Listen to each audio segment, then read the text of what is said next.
तो दोस्तों आज 12 जुलाई 2020 रविवार का दिन हो चुका है। तो आइए फटाफट से बात कर लेते हैं आज के ताजा खबरों की और आज के बड़े खबरों की। दोस्तों आज की बड़ी खबरों में चीनी बीमारी को लेकर हमारे भारत के लिए एक बहुत बड़ी खबर आई है। आपको बता दें अभी पूरी दुनिया भर में सबसे ज्यादा जहां पर चीनी बीमारी के मरीज हैं, लेकिन हमारे देश में चीनी बीमारी की रफ्तार वहां से भी तेज हो गई है। यानी आने वाले दिनों में ऐसा हो सकता है कि पूरी दुनिया भर में चीनी बीमारी के सबसे ज्यादा मरीज भारत में हो। अभी हम आपको इस खबर की पूरी रिपोर्ट बताएंगे। इसके अलावा आज की बड़ी खबरों में चीनी बीमारी की एक और दवा को लेकर बड़ी खबर आई है, जिसका फायदा चीनी बीमारी के मरीजों को मिल रहा है। तो अभी इसके बारे में भी हम आपको बताएंगे। इसके अलावा आपको बता दें कि इस सदी के कहे जाने वाले महानायक अमिताभ बच्चन भी चीनी बीमारी के शिकार हो चुके हैं और उनकी रिपोर्ट पॉजिटिव आई है। अभिषेक बच्चन भी चीनी बीमारी का शिकार हो चुके हैं। तो अभी इस खबर की भी पूरी रिपोर्ट हम आपको थोड़ी देर में बताएंगे। इसके अलावा लॉकडाउन को लेकर एक बड़ी खबर आई है। एक हफ्ते के लिए टोटल लॉकडाउन लगा दिया गया है। इसके अलावा आपको बता दें प्रधानमंत्री नरेंद्र मोदी की तरफ से एक बड़ी खबर आई है। 26 जुलाई 2020 को प्रधानमंत्री नरेंद्र मोदी पूरे देश के लिए एक नया बयान जारी करेंगे और मन की बात करेंगे। तो अभी इस खबर के बारे में भी हम आपको पूरी रिपोर्ट बताएंगे। दोस्तों इसके अलावा जिन भी लोगों के पास घरेलू गैस सिलेंडर है तो उन लोगों को 6-6 लाख रुपए बिल्कुल फ्री में मिल सकते हैं। तो दोस्तों आज हम आपको अपने इस वीडियो में इन्हीं सब महत्वपूर्ण खबरों के बारे में बताने वाले हैं। तो वीडियो को बिना भगाए ध्यान से आखिर तक देखें ताकि कोई भी जानकारी मिस ना हो। वीडियो में आगे जाने से पहले बस आपसे छोटी सी रिक्वेस्ट है कि आप इस वीडियो को लाइक कर दें, शेयर कर दें, क्योंकि आपका लाइक शेयर करना ही हमारी मेहनत का फल होता है। तो आइए बिना देर किए चलते हैं सीधे आज की पहली बड़ी खबर की तरफ। और हमेशा की तरह सबसे पहले हम आपको बताते हैं चीनी बीमारी का बिल्कुल ताजा अपडेट पूरे दुनिया भर से। तो जैसा कि आप देख सकते हैं वर्ल्ड मीटर के मुताबिक पूरी दुनिया भर में चीनी बीमारी के टोटल मरीजों की संख्या हुई 1,27,53,278। आपको बता दें पूरी दुनिया में जो अभी 1,27,00,000 मरीज हैं, तो इनमें से अब तक 5,65,371 लोगों की जान जा चुकी है। साथ ही में आपको बताते चले कि अभी जो पूरी दुनिया भर में 1,27,00,000 मरीज हैं, तो इनमें से अब तक 74,43,921 लोग ठीक भी हो चुके हैं। इसके अलावा जो लोग अभी भी बचे हुए हैं, जिनका अभी भी इलाज चल रहा है पूरी दुनिया भर में, तो उनकी संख्या अब बढ़कर हो गई है 47,43,986। तो दोस्तों ये तो ताजा अपडेट था पूरी दुनिया भर का। लेकिन आइए अब एक नजर डालते हैं अपने भारत के आंकड़ों पर। तो जैसा कि आप देख सकते हैं चीनी बीमारी का बिल्कुल ताजा अपडेट आपकी स्क्रीन पर है। बिल्कुल ताजा रिपोर्ट के मुताबिक बीते रोज लगभग 24 घंटे में दोबारा 27,000 से ज्यादा नए मामले सामने आए हैं चीनी बीमारी के। इन नए मामलों के आने के बाद अब हमारे भारत में चीनी बीमारी के टोटल मरीजों की संख्या 8,50,358 हो गई है। आपको बता दें हमारे भारत में जो अभी 8,50,000 मरीज हैं, तो इनमें से अब तक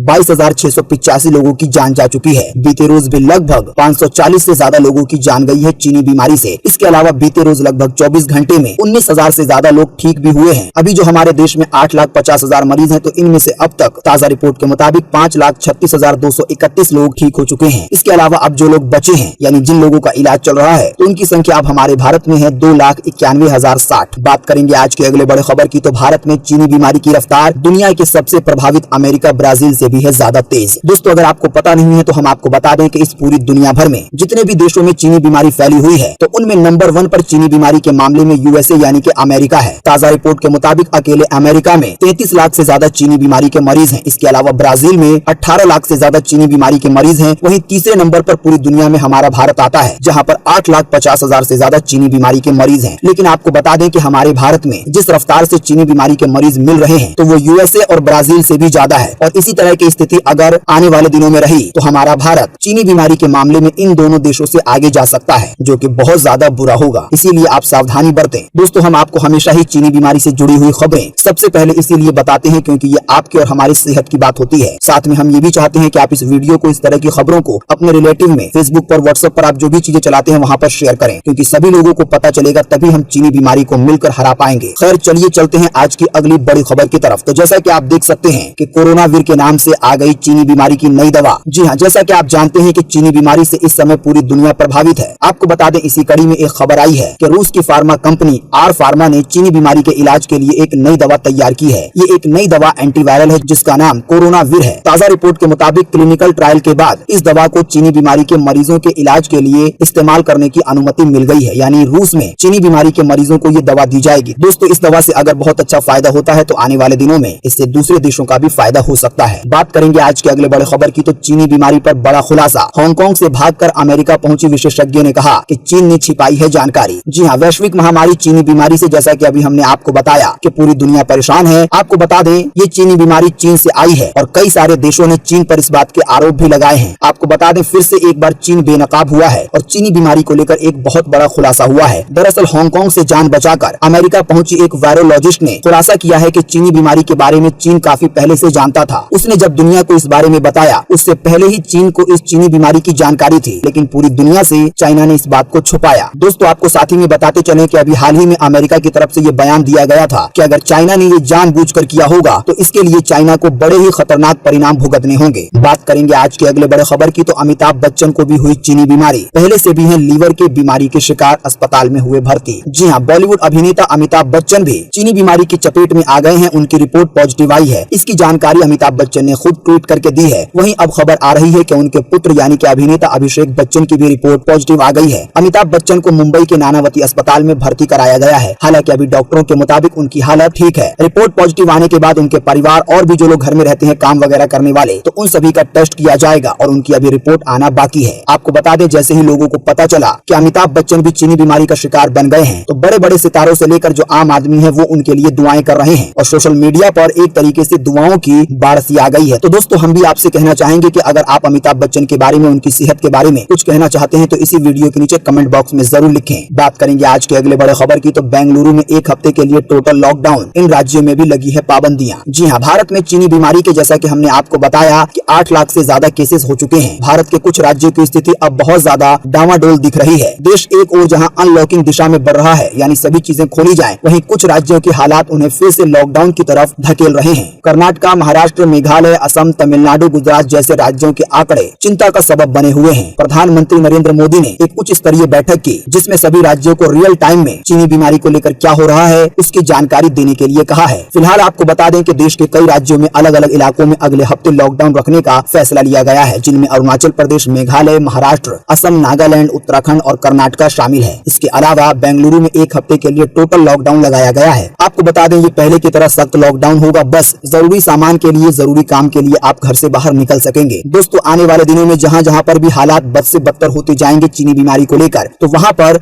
लॉकडाउन लग जाएगा, इसमें कोई भी शक नहीं है। बात करेंगे आज के अगले बड़े खबर की, तो कंपनियों ने नहीं बताया कि किस देश में बना है सामान तो लगेगा 1 लाख रुपए का जुर्माना। जी हाँ, भारत चीन सीमा विवाद के बाद चीन के खिलाफ पूरा देश एकजुट हो गया है। पूरे देश में चीनी कंपनियों और चीनी सामान का लगातार बहिष्कार हो रहा है। देश में चाइनीज सामानों का बहिष्कार का अंदाजा आप इसी बात से लगा सकते हैं कि अब देश की जो ई कॉमर्स कंपनियां हैं, जो कि ऑनलाइन सामान बेचती हैं, उनको अब अपने प्लेटफॉर्म पर बेचे जाने वाले सभी सामान के साथ उसको तैयार करने वाले देश का नाम भी सार्वजनिक करना होगा। यानी कि अगर कोई भी अमेज़न पर, फ्लिपकार्ट पर या ऐसी किसी साइट पर सामान खरीदने जाता है, तो सरकार के आदेश के मुताबिक उस सामान पर इस बात की जानकारी होनी चाहिए कि वो सामान किस देश में तैयार हुआ है, यानी मेड इन इंडिया है या मेड इन चाइना है या किसी और देश में बना है। तो दोस्तों, इतनी खबर तो पहले ही आ चुकी थी, लेकिन अभी जो एक ताजा रिपोर्ट आई है इसी खबर से जुड़ी हुई, वो ये है कि अगर कंपनियां किसी भी सामान के बारे में ऐसी जानकारी नहीं देंगी तो उन कंपनियों पर 1 लाख रुपए तक का जुर्माना लगाया जा सकता है। इसके अलावा जेल की सजा भी हो सकती है। बात करेंगे आज के अगले बड़े खबर की, तो प्रधानमंत्री नरेंद्र मोदी 26 जुलाई 2020 को देश के लोगों से करेंगे मन की बात, लेकिन उससे पहले आप दे सकते हैं अपने सुझाव सीधे प्रधानमंत्री को। जी हाँ, प्रधानमंत्री नरेंद्र मोदी देश के लोगों से 26 जुलाई 2020 को मन की बात करेंगे। प्रधानमंत्री ने इस महीने मन की बात कार्यक्रम के लिए देशवासियों से सुझाव मांगे हैं। पीएम मोदी ने शनिवार को ट्वीट किया और लिखा कि मुझे पूरा भरोसा है कि आपको इसके बारे में जानकारी होगी कि अगर किसी काम को एक ग्रुप मिलकर करता है, यानी कि एक टीम वर्क होता है, तो उससे बहुत बड़े बदलाव आते हैं। इसीलिए पीएम मोदी ने देश के लोगों से अपील की है कि देश के लोग मन की बात कार्यक्रम के लिए अपने सुझाव भेजें। आपको बता दें, मन की बात में पीएम मोदी पूरे देश के लिए, देश में जो भी काम होते हैं उसके लिए बहुत सारी बातें बताते हैं। तो इस 26 जुलाई को भी पीएम मोदी की तरफ से बहुत सारी बातें बताई जाएंगी। जाहिर सी बात है कि अभी चीनी बीमारी को लेकर बातचीत हो सकती है, इसके अलावा लॉकडाउन को लेकर, इसके अलावा काम धंधे को लेकर। लेकिन जो भी लोग ये चाहते हैं कि किसी खास टॉपिक पर बात हो, कि पीएम मोदी का फोकस उस तरफ जाए, तो वो लोग अपने मैसेज को रिकॉर्ड करके या फोन करके या ईमेल के जरिए अपने सुझाव दे सकते हैं। सुझाव कैसे देना है, कहां पर जाकर देना है, इसके लिए हम आपको इसी वीडियो के नीचे डिस्क्रिप्शन में एक लिंक दे देंगे। बात करेंगे आज के अगले बड़े खबर की, तो Xiaomi 14 जुलाई को लॉन्च करेगी पोर्टेबल इलेक्ट्रिक एयर कंप्रेसर। इससे कार, बाइक के टायर में हवा भर पाएंगे। जी हाँ, देश भर में चीनी सामान का विरोध हो रहा है। भारतीय टेक बाजार में मजबूत जड़ें जमा चुकी चीनी कंपनी Xiaomi के प्रोडक्ट भी इसमें शामिल हैं, क्योंकि ये भी चाइना के हैं। इसमें MI के टीवी के साथ trimmer, fitness band, smartphone, speaker, earphone, power bank समेत और भी कई आइटम शामिल हैं। ऐसे हालात में भी ये कंपनी भारत में अपना एक नया प्रोडक्ट लॉन्च करने जा रही है। Xiaomi 14 जुलाई 2020 को अपना एक portable electric air compressor launch करेगी, जिसके जरिए आप साइकिल में, बाइक में, यहाँ तक कि कार में भी हवा भर पाएंगे। शायद आपको जानकर ताज्जुब होगा कि ये जो कंप्रेसर है ये लगभग आपके फोन के इतना होगा और देखने में आपको ये एक ताले जैसा लगेगा, लेकिन ये एक इलेक्ट्रिक रूप से काम करता है। तो इसी के जरिए जो ताजा रिपोर्ट आई है उसके इसके मुताबिक आप इससे अपने कार में, अपनी बाइक वगैरह में हवा भर सकेंगे। इसका एक वीडियो भी जारी किया गया है कंपनी की तरफ से कि आखिर इतनी छोटी चीज से हवा कैसे भर सकते हैं। तो इसके लिए हम आपको उस वीडियो का लिंक भी इसी वीडियो के नीचे डिस्क्रिप्शन में दे देंगे। बात करेंगे आज के अगले बड़े खबर की, तो एलपीजी सिलेंडर से दुर्घटना होने पर मिलता है 6 लाख रुपए का मुफ्त बीमा। जान लीजिए दुर्घटना होने पर इसको कैसे लेना है और इसकी पूरी प्रक्रिया क्या है। जी हाँ, कई बार लोगों को कुछ योजनाओं और सुविधाओं का लाभ केवल इसीलिए नहीं मिल पाता क्योंकि उन्हें इनकी जानकारी नहीं होती। अगर आप एलपीजी गैस सिलेंडर का इस्तेमाल करते हैं तो ये खबर आपके लिए बेहद ही लाभदायक साबित हो सकती है। इसके अलावा आप आने वाले दिनों में दूसरे की मदद भी कर सकते हैं। आज के समय में भारत के अधिकतर घरों में रसोई गैस पर खाना बनता है, लेकिन अभी भी बहुत से लोगों को एलपीजी सिलेंडर से जुड़ी योजनाओं के बारे में पता नहीं है और इन्हीं में से एक है सिलेंडर पर मिलने वाला इंश्योरेंस कवर। तेल कंपनियां अपनी तरफ से 6 लाख रुपए तक का कवर देती हैं। यदि किसी के घर में गैस से हादसा हो जाता है तो आपको अपने एलपीजी वितरक को इसकी जानकारी देनी होगी, यानी जो आसपास में एजेंसी होगी जो कि आपके संपर्क में हो उसको। फिर वो इस संबंध में बीमा कंपनी को जानकारी देंगे और ये पूरी प्रक्रिया की जाएगी। यदि किसी कारणवश एलपीजी सिलेंडर के ब्लास्ट में किसी की जान चली जाती है तो प्रति व्यक्ति पर 6 लाख रुपए का मुआवजा दिया जाएगा। इसके अलावा अगर कोई घायल हो जाता है तो इलाज के लिए प्रति व्यक्ति 2 लाख रुपए दिया जाएगा। इसके अलावा अगर सिलेंडर ब्लास्ट होने से किसी संपत्ति का सामान का नुकसान होता है तो इसके लिए भी 2 लाख रुपए तक का मुआवजा दिया जाता है। हम आपको इसी वीडियो के नीचे डिस्क्रिप्शन में एक लिंक देंगे जिस पर आप क्लिक करके ये जान पाएंगे कि अगर कहीं पर ऐसा हादसा हो जाता है तो ये जो मुआवजा सरकार की तरफ से दिया जाता है इसको कैसे लेना है, इसकी प्रक्रिया क्या है। बात करेंगे आज के अगले बड़े खबर की, तो पीएम उज्ज्वला योजना में इस तरह कराएं रजिस्ट्रेशन, अभी चेक कर लें डॉक्यूमेंट लिस्ट। जी हाँ, क्या आप भी प्रधानमंत्री उज्ज्वला योजना में रजिस्ट्रेशन कराना चाहते हैं? इस योजना में आप बिल्कुल आसानी से अपना नाम रजिस्टर करवा सकते हैं, वो भी ऑनलाइन। देश भर में फैले चीनी बीमारी की वजह से सरकार ने देश के गरीब परिवार को सितंबर तक मुफ्त में सिलेंडर देने की सुविधा दी है। तो जो भी लोग इस योजना में जुड़ेंगे तो उन लोगों को भी बिल्कुल मुफ्त में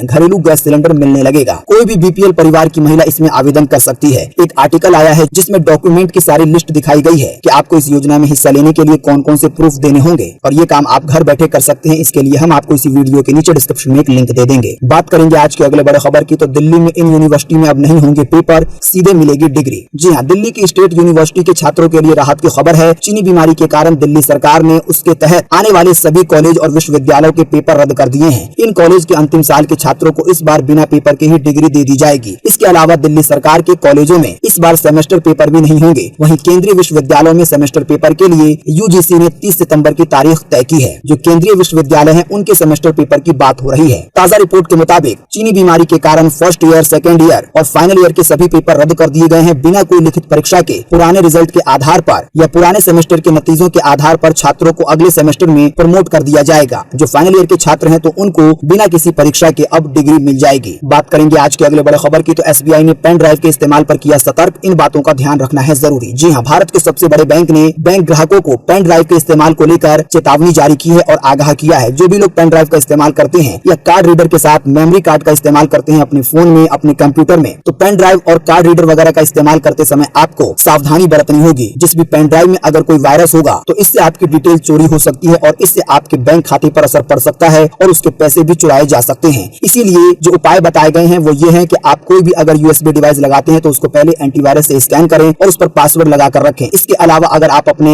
पेन ड्राइव में अपने बैंक की डिटेल रखते हैं तो उसको एन्क्रिप्ट कर दें। इसके अलावा किसी भी अनजान कंप्यूटर में आप अपने पेन ड्राइव वगैरह को ना लगाएं और ना ही किसी अनजान यूएसबी को या पेन ड्राइव को अपने फोन या कंप्यूटर में ना लगाएं, वरना इससे आने वाले दिनों में आप ही को नुकसान होगा, क्योंकि देश के सबसे बड़े बैंक ने इस बात को लेकर आगाह किया है। बात करेंगे आज के अगले बड़े खबर की, तो यहाँ बिजली विभाग में नौकरी का है शानदार मौका, आप कर सकते हैं आवेदन। जी हाँ, बिजली विभाग में सरकारी नौकरी की बड़ी वैकेंसी सामने आई है जिसमें आप 22 जुलाई 2020 तक आवेदन कर सकते हैं। इसके अलावा सेंट्रल रिजर्व पुलिस फोर्स यानी कि सीआरपीएफ में भी कई पदों पर भर्तियां निकाली गई हैं। तो जो भी लोग इस वाली वैकेंसी में आवेदन करना चाहते हैं तो वो लोग 20 जुलाई से आवेदन करना शुरू कर सकते हैं। तो दोस्तों, हमने अभी आपको 2 तरह की वैकेंसी के बारे में बताया है और दोनों ही सरकारी वैकेंसी है। इसी के लिए हम आपको इसी वीडियो के नीचे डिस्क्रिप्शन में एक लिंक देंगे जिस पर आप क्लिक करके इन दोनों ही वैकेंसी के बारे में अधिक जानकारी प्राप्त कर पाएंगे। बात करेंगे आज के अगले बड़े खबर की, तो पेट्रोल डीजल के भाव में नरमी जारी, यहाँ चेक करें अपने शहर का रेट। जी हाँ, पेट्रोल डीजल के दाम काफी दिनों से बिल्कुल स्थिर हैं, इनमें कोई भी कमी बेसी नहीं आ रही। बीते रोज 11 जुलाई 2020 को भी पेट्रोल डीजल के दाम स्थिर रहे। अभी बिल्कुल ताजा रिपोर्ट के मुताबिक राजधानी दिल्ली में 1 लीटर पेट्रोल की कीमत 80 रुपए 43 पैसे है, वहीं 1 लीटर डीजल की कीमत 80 रुपए 78 पैसे है। बात करेंगे आज के अगले बड़े खबर की, तो केंद्रीय राज्य मंत्री डॉक्टर संजीव बालियान ने सीएम को लिखा पत्र, 2 से ज्यादा बच्चे वालों को न मिले चुनाव लड़ने का अधिकार। जी हाँ, केंद्रीय पशुधन राज्य मंत्री डॉक्टर संजीव बालियान ने मुख्यमंत्री योगी आदित्यनाथ को पत्र लिखकर जनसंख्या नियंत्रण अभियान पर विचार करने का सुझाव दिया है। उन्होंने पत्र में लिखा है कि उत्तराखंड के जैसे 2 से ज्यादा बच्चे होने की स्थिति में किसी को भी पंचायत को चुनाव लड़ने का अधिकार न दिया जाए। दोस्तों, इसके अलावा हमारे देश में रह रहकर जनसंख्या को लेकर अभियान चलाए जाने की बात कही जाती है कि सब लोगों के पास 2-2 ही बच्चे होने चाहिए। तो अगली खबर बताने से पहले आज का जो हमारा बड़ा सवाल है, जो बड़ा सर्वे है, वो इसी खबर से जुड़ा हुआ है। आप हमें इसी वीडियो के नीचे कमेंट बॉक्स में कमेंट करके बताएं कि क्या सरकार को कोई ऐसा कानून लागू कर देना चाहिए जिसके तहत कोई भी 2 से ज्यादा बच्चे पैदा ना कर पाए। तो आप अपनी राय इसी वीडियो के नीचे कमेंट बॉक्स में जरूर लिखें। बात करेंगे आज की अगले बड़े खबर की। तो अमेज़न ने कर्मचारियों को टिकटॉक डिलीट करने का आदेश 5 घंटे के बाद ही लिया वापस, कहा गलती से चला गया था ईमेल। जी हाँ, दिग्गज ई कॉमर्स कंपनी अमेज़न अपने उस ईमेल को लेकर बैकफुट पर आ गई है जिसमें उसने अपने कर्मचारियों को तुरंत टिकटॉक ऐप को हटाने को कहा था। ईमेल भेजने के 5 घंटे के बाद ही अमेज़न की तरफ से सफाई दी गई कि मेल गलती से चला गया था। अमेज़न ने मीडिया को मेल करके बताया कि कुछ कर्मचारियों को गलती से ईमेल भेज दिए गए थे जिसमें ये बताया गया था कि सारे ही कर्मचारी टिकटॉक ऐप को अपने फोन से अनइंस्टॉल कर दें। बात करेंगे आज की अगले बड़े खबर की। तो खत्म हुआ इंतजार, व्हाट्सएप यूजर को मिली ये खास सुविधा। जी हाँ, व्हाट्सएप समय समय पर अपने ग्राहकों के लिए अपडेट लेकर आता रहता है। एक बार फिर कंपनी अपने ग्राहकों के लिए एनिमेटेड स्टिकर्स का अपडेट लाई है। इस नए स्टिकर से चैटिंग करने वाले यूजर का एक्सपीरियंस और भी शानदार होगा। आपको एनिमेटेड यानी कि हिलते हुए स्टिकर मिलेंगे जो कि आपकी फीलिंग को जाहिर करेंगे। काफी दिनों से ये फीचर बीटा वर्जन में था, लेकिन अब इसे सबके लिए, एंड्रॉइड वालों के लिए और iOS वालों के लिए रोल आउट कर दिया गया है। अगर आप इसका इस्तेमाल करना चाहते हैं तो आपको अपना व्हाट्सएप अपडेट करना होगा। उसके बाद आप अपने चैट वाले सेक्शन में जाकर जहां पर इमोजी होता है वहां पर एक प्लस का आइकन मिलेगा, तो आप उस पर क्लिक करके एनिमेटेड और नए और एक अलग तरीके के स्टिकर का यूज कर पाएंगे। बात करेंगे आज के अगले बड़े खबर की। तो वंदे भारत रेल परियोजना में शामिल चीनी कंपनियों को हटाने के लिए कैट ने सरकार को लिखा है पत्र। जी हाँ, अगर आपको पता नहीं है तो हम आपको बता दें कि हमारे भारत में अभी हाल ही में एक ऐसी ट्रेन सामने आई जो कि सभी ट्रेनों से अलग थी, जिसे वंदे भारत का नाम दिया गया। इसमें सुविधा चाहे इसकी स्पीड की बात हो, वो सारी अलग थी। आपको बता दें इसी तरह की 44 वंदे भारत एक्सप्रेस ट्रेनों पर काम चल रहा है, जिसके तहत आने वाले दिनों में इस तरह की 44 ट्रेनें आएंगी जो कि अलग अलग रूटों पर चलाई जाएंगी। लेकिन आपको बता दें कि हमारे देश में कई सारे ऐसे काम होते हैं जिसमें दूसरे देश की कंपनियां भी शामिल होती हैं और उन्हीं में चाइना भी एक देश है। इसीलिए कैट की तरफ से सरकार को पत्र लिखकर ये बताया गया है कि वंदे भारत रेल परियोजना में जो भी चीनी कंपनियां शामिल हैं तो उनको हटा दिया जाए। तो दोस्तों, आज 12 जुलाई 2020 की यही ताजा खबरें थी और महत्वपूर्ण खबरें थी। उम्मीद करते हैं इससे आपको काफी कुछ जानकारी मिली होगी। हम बस इसके बदले में आपसे इतना ही चाहते हैं कि आप इस वीडियो को लाइक कर दें, शेयर कर दें, क्योंकि आपका लाइक शेयर करना ही हमारी मेहनत का फल होता है। वीडियो देखने के लिए आपका बहुत बहुत धन्यवाद। Thanks for watching.